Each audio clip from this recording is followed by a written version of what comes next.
We start with carbohydrates. As you know, let's do a little bit of review so we don't forget the last lecture. Where the carbohydrate digestion starts? In the mouth, right? So we have, for example, if we eat amido, right, which is starch, it is going to start to be dissolved in the mouth by what? Amylase. Then, afterwards, what's the second place the digestion will continue of carbohydrates? Small intestines, right? That's when it's going to be really broken down. And remember the disaccharide, the maltose being broken down into fructose, right? And glucose, yes? Okay. And now, glucose and fructose and galactose got absorbed by the walls of the small intestines, the columnar cells. Then, it went where next? From the intestines, went to? From the duodenum? So, went from the mouth to the pharynx and esophagus, yes, and then the stomach, and now we're in intestine. Yes, but through mesenteric arteries, veins, mesenteric veins, and then hepatic portal vein to the liver. So now carbohydrates are going to be processed. So usually carbohydrates are source of glucose. We're talking about monosaccharides now. Glucose, fructose, galactose, correct? So they're brought into the cell with the help of which hormone again? Insulin.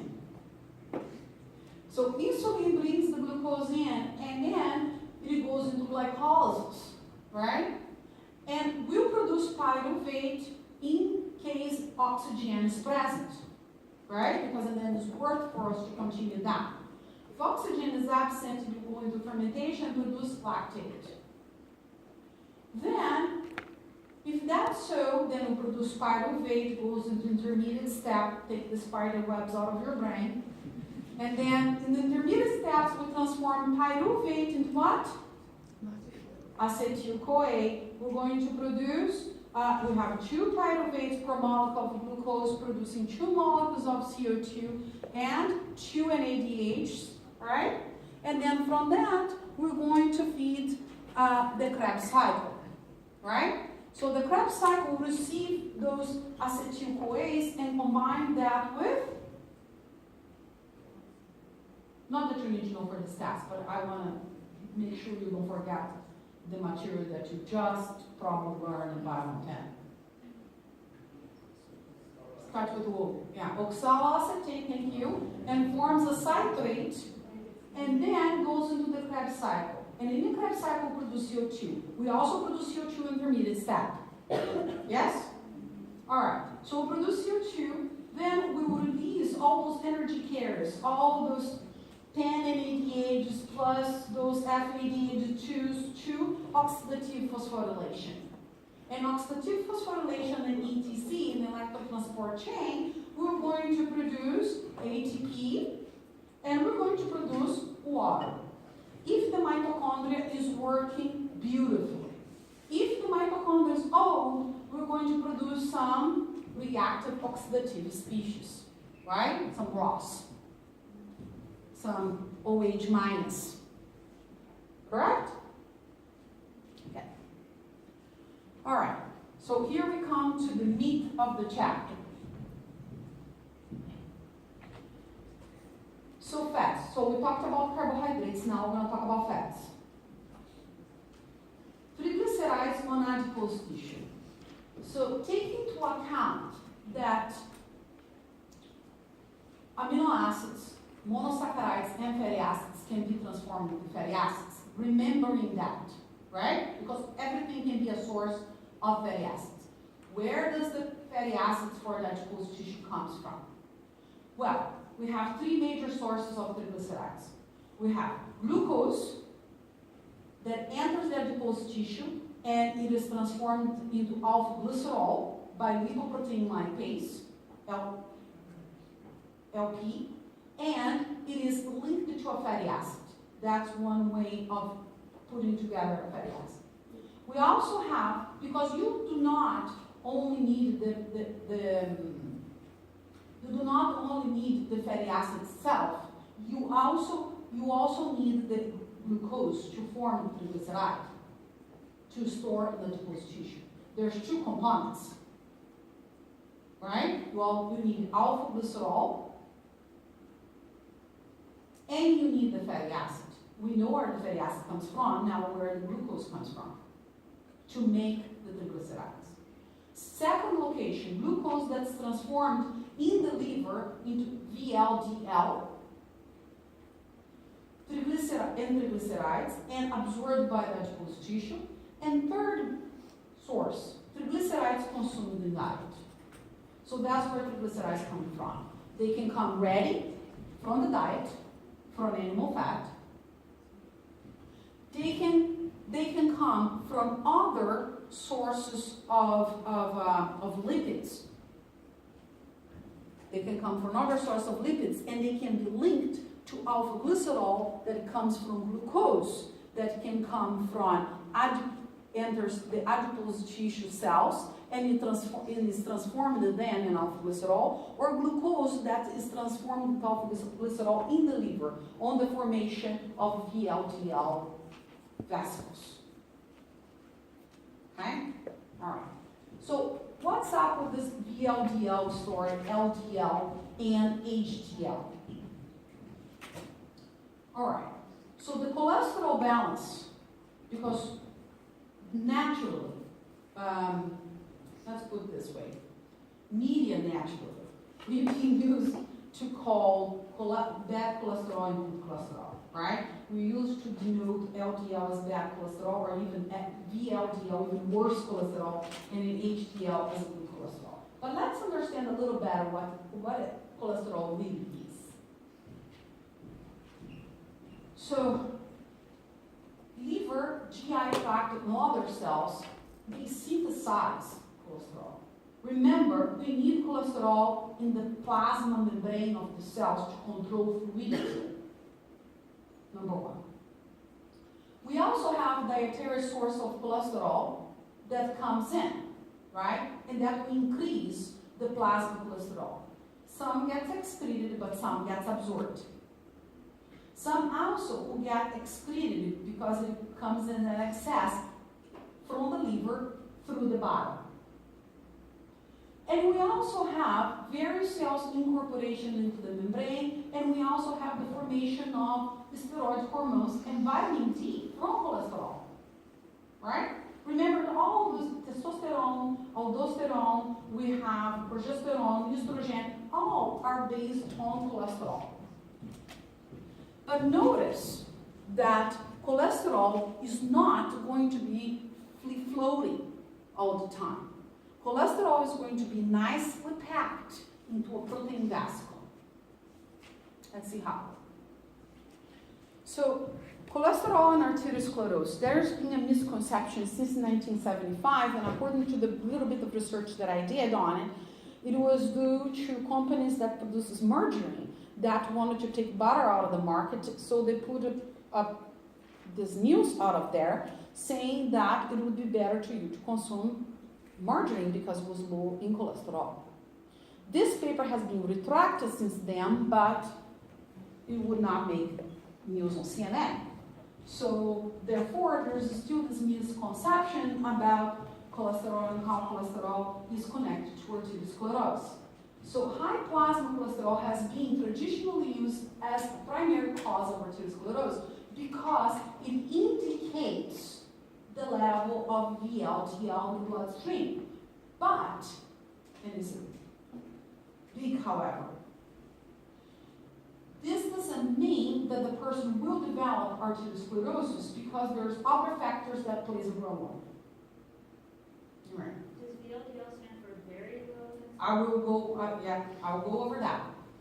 So, plasma cholesterol levels are affected by the type and quantity of dietary fats. And saturated animal fat increase, partial mark. Because somewhere, you always know this older lady that ate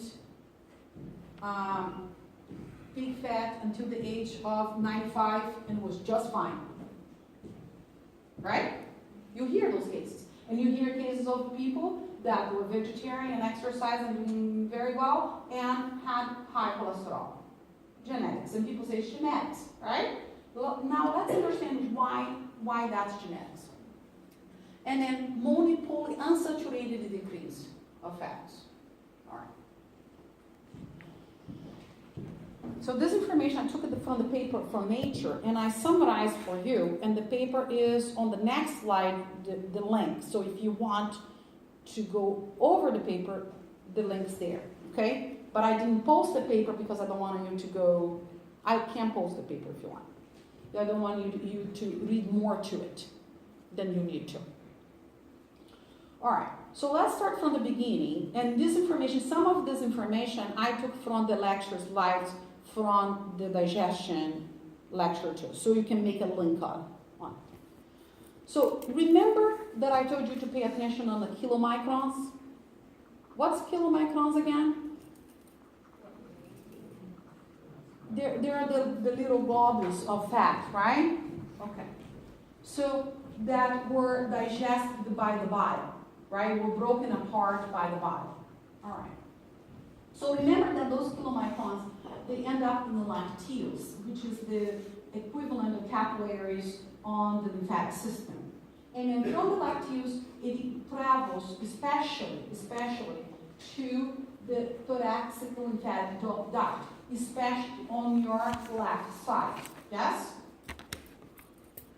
On the subclavian thoracic duct. All the drainage of your legs and your torso plus your left arm plus the left of your head. And then from that to the subclavian artery, to the heart, to the hepatic artery, right? And then finally to the liver. When it gets to the liver, it is going to be transformed into VLDL. Now, what is VLDL? Very low density lipoprotein. The low portion of it, or the high portion of it, talks about the ratio between fat and protein. So it's a very low density protein portion. So it has lots of fat, very little protein. Not good. Okay? But the fat is packed that way. So the liver will gather all the fat that got in and packed resourcefully, using minimum amount of protein possible. So it will optimize the package of fat. All right. So the VLDL will contain many proteins. So let's go over them. So you don't need to know those huge names, but just be able to recognize them. It will contain P100, ApoC, ApoE. It will contain cholesterol. Here's the cholesterol, how it gets packed. So the cholesterol is being packed with triglycerides. See why it's an indicator, right, of high amount of fat. Cholesterol esters and triglycerides all together, all packed nicely. Then it will circulate in the blood and will pick up ApoC2, and will donate ApoE with the HDL. What's HDL? High density lipoprotein. So this one has more protein than it has lipids. This was previously made. So we will exchange, saying, okay, I'll pick up some ApoC2 from you, and I'm going to give you some ApoE. Why? We're going to see in a bit. Any questions for now? Do we see where the fat's coming from? Yes? Okay, good. Now we have a mature VLDL. And this mature VLDL will meet a lipoprotein lipase, a LPL, And this lipoprotein lipase will remove triglycerides and alpha-glycerol from the VLDL for storage or energy production. And we'll put that on either on adipose tissue or we'll feed this fat to the cell. Okay? So then, step number 3. Mature VLDL now meets back up with HDL. It meets another HDL. And the HDL transfer and exchange 2 molecules. All right. ApoC2, that it picked it up in the first place, now is transferred back to HDL. But it will keep ApoE. HDL will keep ApoE, will not give ApoE back. More cholesterol ester is transferred to the VLDL from the HDL, so it receives a little bit more protein. And then in exchange for phospholipids and triglycerides. So now what I'm doing, I'm grabbing protein from HDL and I'm giving out fat. And little by little, my very low density lipoprotein is becoming less fatty and more full of proteins. This is all done with the help of this enzyme, cholesterol ester transfer protein, and will become HDL2, HDL3 format. I'll show you in a figure in a bit. So now the VLDL that gave away fat and picked up protein became intermediate DL, IDL, intermediate density lipoprotein. So now it's half-half, right? It has half protein, half fat. All right. This can have 2 destinations. 50% can be endocytosed by the liver, and that's how someone might end up with a fatty liver. And 50% might lose the remaining of the ApoE that it has, the remaining of this protein. And when cholesterol is higher than triglycerides, it will be transformed into LDL, low density lipoprotein, known by the people by good cholesterol, and endocytosed by cells for use. So cells can use this LDL for energy. But only if you lose ApoE and only if cholesterol is larger than triglyceride in the vessel. LDL, is that the bad cholesterol? That's the low density, yes, that's the bad cholesterol. Yes, sure. And it can be used endocytosed by the cell and used as a format of energy. Okay. So the Nature paper has this very good figure. Very intimidated at first, but you saw everything broken down about this, where it shows here your kilomicrons coming from the lacteals, yes? Eventually going to the liver. Here's your visceral fat, and that's why fat in your gut is worse than fat carried in your hips, because it can feed the liver right away. And both of them are feeding triglycerides to the liver, which, with the help of the enzyme SCD, will be transformed into VLDL. Then in B, what's showing to you, and I have all the steps broken down on the next slide that I took from the paper for you. On B, what you have VLDL that's going to become mature because now it exchanged things and will become IDL. And IDL eventually will communicate more and more with HDL. We already communicated it right here, already exchanged it right here. And it will become HDL2, HDL3. And the cycle finishes. Okay? Take a look on that. Take a look on the next slide. We're not going to go over that now. But take a look on that. Take a look on the next slides. And then come ready for questions on Wednesday. Yes?